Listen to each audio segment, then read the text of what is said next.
नमस्कार दोस्तों, मैं हूं कृष्ण शुक्ला। स्वागत करता हूं अपने YouTube channel super fast revision पर।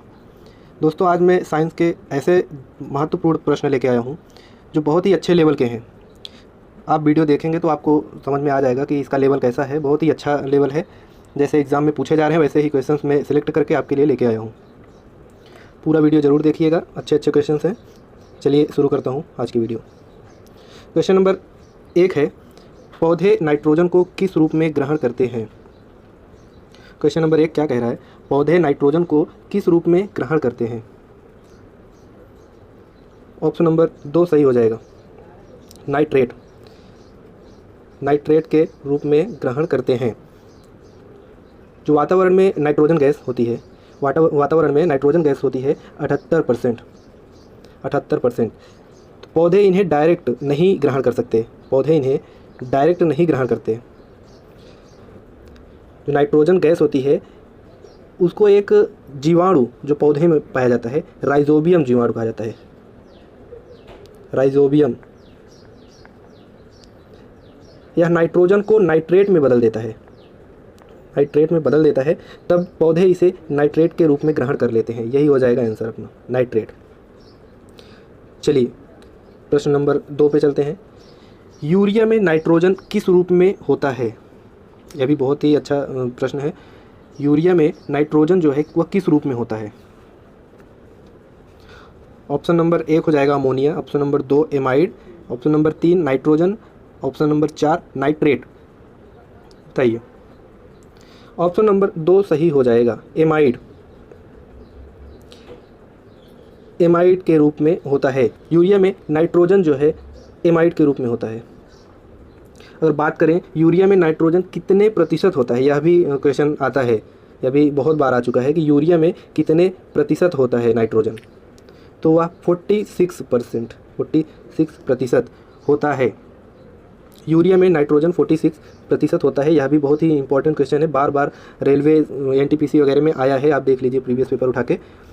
और अगर पूछ लिया जाए मानव शरीर में यूरिया का निर्माण कहाँ होता है, तो मानव शरीर में यूरिया का निर्माण यकृत में होता है। यकृत, लीवर में होता है। चलिए क्वेश्चन नंबर 3 देखते हैं। डॉल्फिन वर्गीकृत किया जाता है। डॉल्फिन जो है वर्गीकृत किया जाता है, किस में वर्गीकृत किया जाता है। 4 ऑप्शन दिया हुआ है, चारों आपके सामने है। बताइए डॉल्फिन वर्गीकृत किस में किया जाता है। स्तनी में। ऑप्शन नंबर 3 सही हो जाएगा। डॉल्फिन स्तनधारी होते हैं। डॉल्फिन स्तनधारी जीव होते हैं।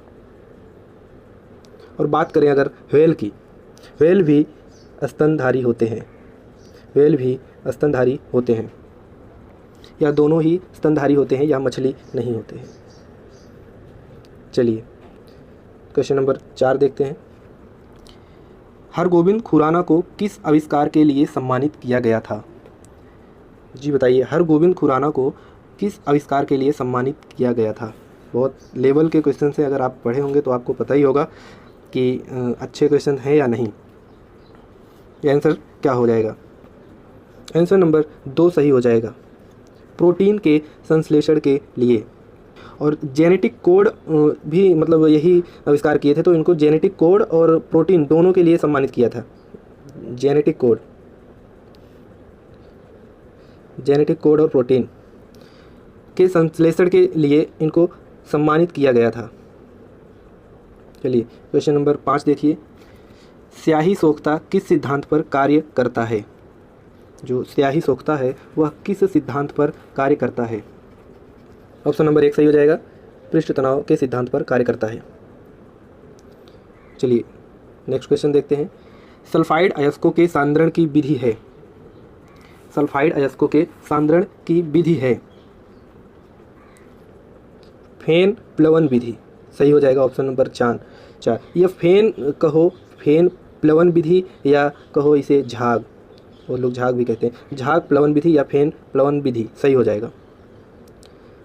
चलिए नेक्स्ट क्वेश्चन देखते हैं। परमाणु घड़ी निम्न में से किस प्रभाव के अंतर्गत कार्य करती है। बहुत ही ये भी अच्छा क्वेश्चन है। देखो पूरा वीडियो देखो, आपको सभी ऐसे क्वेश्चन मिलेंगे जो भी है इम्पोर्टेंट भी है और बहुत अच्छे लेवल के भी हैं। परमाणु घड़ी निम्न में से किस प्रभाव के अंतर्गत कार्य करती है? ऑप्शन नंबर 2 सही हो जाएगा। पीजो इलेक्ट्रिक प्रभाव के अंतर्गत कार्य करती है। पीजो इलेक्ट्रिक प्रभाव के अंतर्गत परमाणु घड़ी कार्य करती है। चलिए अगला क्वेश्चन क्या कह रहा है? लेंज का नियम है, बताइए। नियम भी बहुत पूछा जाता है, बहुत सारे नियम है, याद कर लीजिए। लेंज का नियम है, इसका एग्जाम्पल भी पूछा जाता है, जैसे अभी पूछा गया है, सिद्धांत पूछा जाता है, एग्जाम्पल पूछा जाता है। बताइए लेंज का नियम है। तो लेंज का नियम ऊर्जा संरक्षण का है, ऊर्जा संरक्षण का। जो लेंज का नियम है वह ऊर्जा संरक्षण के सिद्धांत पर ही आधारित है, ऊर्जा संरक्षण के सिद्धांत पर आधारित है, सिद्धांत पर आधारित है। चलिए नेक्स्ट क्वेश्चन देखेंगे। क्वेश्चन नंबर 9, उत्परिवर्तन का सिद्धांत किसने दिया था? उत्परिवर्तन का सिद्धांत किसने दिया था? बताइए। ऑप्शन नंबर 4 सही हो जाएगा, ह्यूगो ने। इनका पूरा नाम है ह्यूगो डी ब्रीज। जो ह्यूगो है डी ब्रीज, इनका पूरा नाम है। इन्होंने उत्परिवर्तन का सिद्धांत दिया था, उत्परिवर्तन के सिद्धांत। और अगर बात करें ऑप्शन नंबर 1 की, माल्थस ने क्या दिया था? माल्थस ने जनसंख्या सिद्धांत दिया था, जनसंख्या सिद्धांत। इनका कहना है किसी क्षेत्र में जनसंख्या वृद्धि गुणात्मक होती है। और लेमार्क ने क्या दिया था? लेमार्क ने कौन सा सिद्धांत दिया था, कौन सा नियम? जीव विकास का सिद्धांत, जीव विकास का। चलिए नेक्स्ट क्वेश्चन देखते हैं। यह सभी बहुत ही इम्पोर्टेंट क्वेश्चन है और बहुत ही लेवल वाले हैं, ये जान लीजिए, बहुत अच्छे प्रश्न हैं। डीएनए की क्रियात्मक इकाई है। देखिए आ गया अच्छा प्रश्न, डीएनए से रिलेटेड क्वेश्चन पूछ लिए जाते हैं। जो डीएनए का पूरा पढ़ लीजिए, जो भी प्रश्न बनते हैं इससे रिलेटेड सभी प्रश्न पढ़ लीजिए। डीएनए की क्रियात्मक इकाई पूछ ली जाती है, इसका फुल फॉर्म पूछ लिया जाता है, और इसमें कौन सी शर्करा पाई जाती है ये भी पूछ लिया जाता है। इसकी खोज कब हुई थी, किसने की थी, सब पूछ लिया जाता है। यह सब बहुत ज़रूरी प्रश्न है, यह सभी पढ़ लीजिए। डीएनए की क्रियात्मक इकाई जीन होती है, जीन। और अगर इसके फुल फॉर्म की बात करें तो डीऑक्सी राइबो न्यूक्लिक अम्ल होता है, डीऑक्सी राइबो न्यूक्लिक अम्ल होता है डीएनए का फुल फॉर्म। और अभी मैंने बताया डीएनए में कौन सी शर्करा पाई जाती है, शर्करा, डीएनए में कौन सी शर्करा पाई जाती है? तो ये पेंटोस शर्करा होती है, पेंटोस शर्करा होती है। चलिए नेक्स्ट क्वेश्चन पे आते हैं। हृदय का पहला प्रतिस्थापन किसके द्वारा किया गया था? जो हृदय का पहला प्रतिस्थापन था वह किसने किया था? बताइए। 4 ऑप्शन है आपके सामने। ऑप्शन नंबर 4 सही हो जाएगा। क्रिश्चियन बर्नार्ड ने, डॉक्टर क्रिश्चियन बर्नार्ड ने किया था। कब किया था? 1967 में, 1967 में किया था। कहाँ हुआ था? दक्षिण अफ्रीका, दक्षिण अफ्रीका में।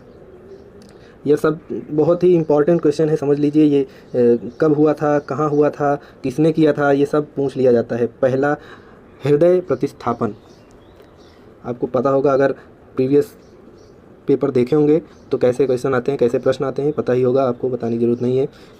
वीडियो देखेंगे पूरा तो आपको समझ में आ जाएगा कि कैसे प्रश्न आपके लिए लेके आया हूँ। चलिए, गोलाकार प्रोटीन का उदाहरण है। प्रश्न नंबर 12, गोलाकार प्रोटीन का उदाहरण है, बताइए। ऑप्शन नंबर 3 सही हो जाएगा, ऑप्शन नंबर 3 सही हो जाएगा।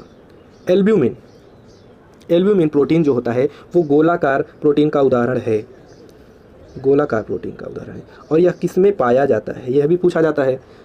तो ये प्लाज्मा में और अंडे में पाया जाता है, प्लाज्मा और अंडे में पाया जाता है एल्ब्यूमिन। चलिए नेक्स्ट क्वेश्चन देखते हैं। क्वेश्चन नंबर 13, एमिनो अम्ल मिलते हैं, बताइए। एमिनो अम्ल जो है वो कहाँ मिलते हैं? ऑप्शन नंबर 4 सही हो जाएगा, प्रोटीन में। हमारे शरीर में बहुत सारे एमिनो अम्ल मिलकर प्रोटीन बनाते हैं। प्रोटीन बनाते हैं। एमिनो अम्ल प्रोटीन में मिलता है। चलिए नेक्स्ट क्वेश्चन देखते हैं। क्वेश्चन नंबर 14 है, वह अंग जो मानव शरीर में पित्त उत्पन्न करता है। वह अंग जो मानव शरीर में पित्त उत्पन्न करता है। पित्त को बाइल जूस भी कहा जाता है। बाइल जूस भी कहा जाता है पित्त रस को। बताइए बाइल जूस जो है मानव शरीर के किस अंग में उत्पन्न होता है। ऑप्शन नंबर 2 सही हो जाएगा। यकृत में, लीवर में बाइल जूस उत्पन्न होता है।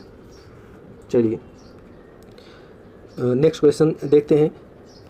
15 नंबर क्या कह रहा है, मानव के किस अंग में सर्वाधिक कोलेस्ट्रॉल उत्पादित होता है। यह सब बहुत ही सिलेक्टेड क्वेश्चंस हैं, आप समझ में आ रहा होगा, आप पूरा वीडियो देखिए। मानव के किस अंग में सर्वाधिक कोलेस्ट्रॉल उत्पादित होता है। इसका भी आंसर यकृत हो जाएगा, लीवर हो जाएगा। लीवर हो जाएगा। कोलेस्ट्रॉल सर्वाधिक यकृत में ही बनता है, उत्पादित होता है। चलिए नेक्स्ट देखते हैं। 16 नंबर, केंचुए में कितनी आंखें होती है। बताइए, अब ये आज गया केंचुए में कितनी आंखें होती हैं। ऐसा भी क्वेश्चन आता है जी, आता है। ये प्रीवियस ईयर के पेपर में है, वहीं से मैं लेके आया हूँ ये क्वेश्चन। ये मत समझिए कि ऐसा क्वेश्चन नहीं आता है। केंचुए में कितनी आंखें होती हैं।